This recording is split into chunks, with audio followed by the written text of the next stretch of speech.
There are some cities in Europe where the water built everything. Today we are looking at two of them. They are city of merchants, ships, warehouses, church towers, narrow streets and wealthy traders who wanted the whole world to know they had made it.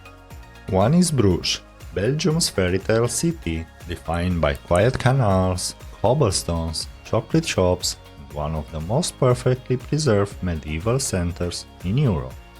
The other is Gdansk, Poland's Baltic jewel.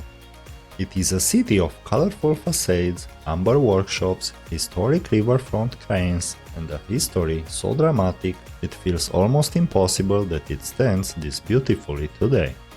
At first glance, they feel like cousins. You see the historic streets, the winding waterways, and the merchant houses lined up like theater scenery. But then you check the prices and suddenly the comparison becomes very interesting. We have the same questions as always. One family, 4 people, 2 very different budgets. What does it actually cost?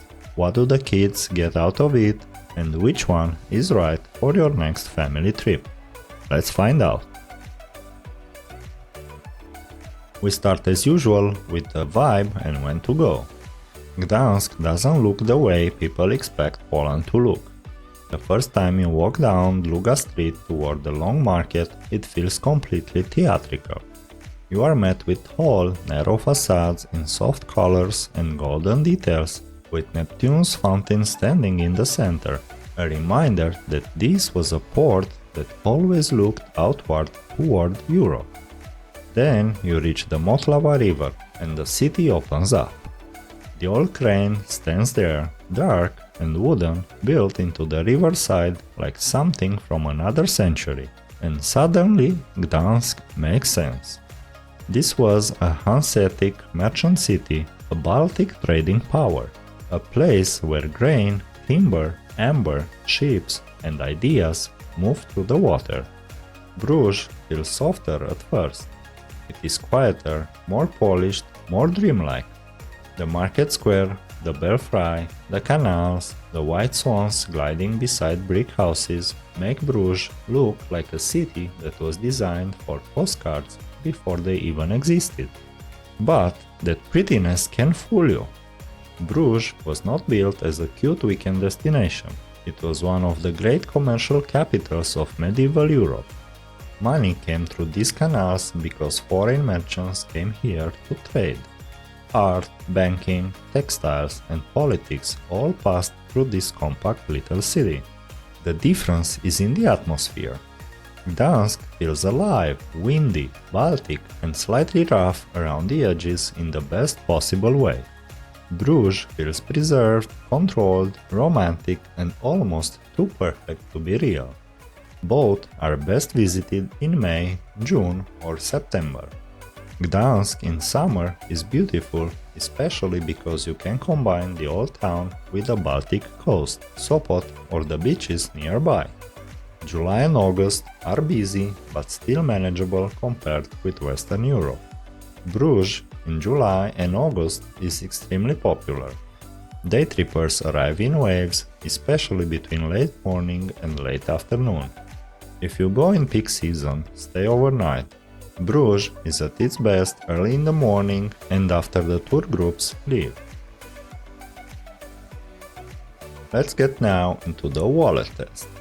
For a family of 4, 2 adults, 2 children, Bruges runs 350 to 550 euros per day when you do it properly.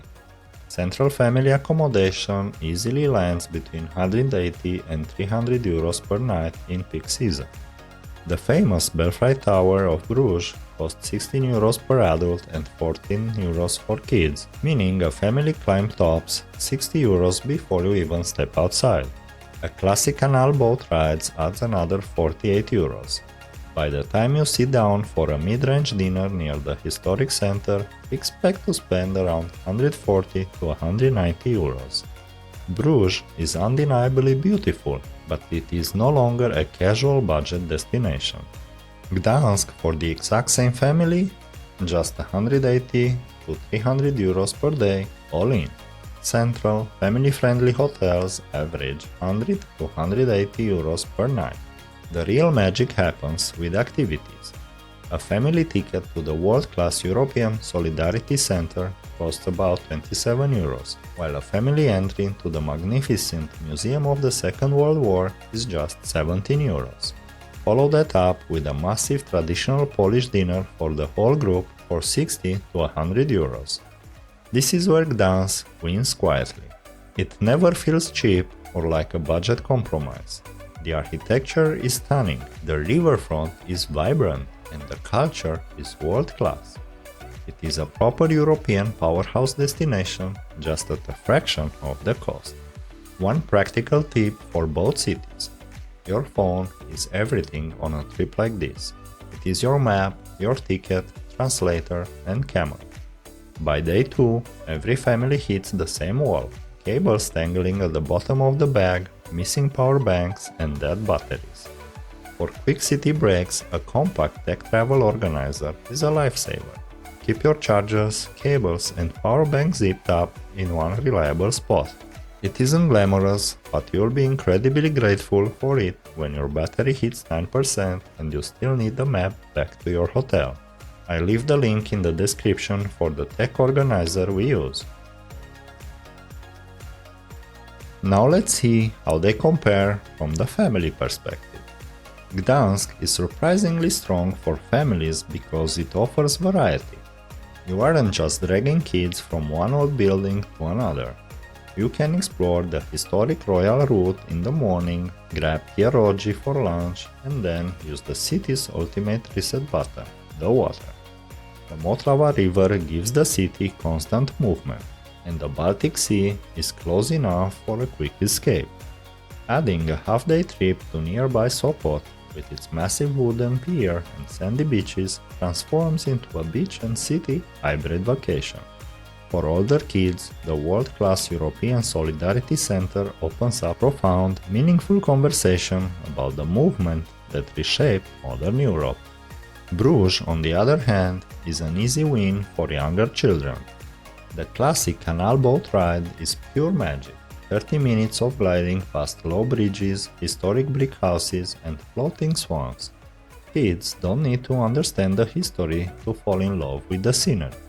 For an active challenge, you can tackle the Belfry, 366 narrow steps with no elevator, rewarding you with an amazing view of the entire city. Combine that with chocolate shops, Belgian waffles, and horse-drawn carriages, and it feels like walking straight through a storybook. The family difference is clear. Bruges gives you an instant fairy tale, while Gdansk gives you a vibrant city, a port, a beach option, and a deeper historical narratives, all for significantly less money. Now let's understand the merchant cities that water built. The reason Gdansk and Bruges feel connected is not because they look identical. Gdansk is broad, windy, and Baltic, while Bruges is small, soft, and Flemish. But both were sculpted by the exact same force, a global trade. Gdansk rose as a Hanseatic powerhouse, its vast wealth built on the heavy movement of ships, grain, timber, and Baltic amber. The massive wooden crane on the Motlava River isn't just a tourist landmark, it is a monument to a gritty, working port city where raw commerce shaped the skyline. Bruges tells the same economic story, just in a more romantic way. Today, people visit for quiet canals and chocolate, but medieval Bruges was a ruthless financial titan.